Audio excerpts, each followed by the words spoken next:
سلام دوستان، امیدوارم تو این روزگار حال و روزتون رو به خیر و نور باشه انشالله. به محضرتون آرزوام این روزها اثری از بنده به عنوان تهیه کننده و کارگردان روی پرده سینما هاست با نام حرکت آخر که برگرفته از نمایشنامه‌ای است به نام پرده آخر.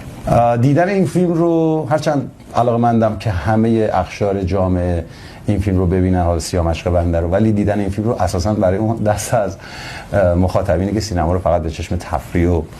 سرگرمی و این چیزا نگاه میکنن و برای حالا یه خوشی زودگذر به سینما میرن واقعا توصیه نمیکنم. ولی در عوض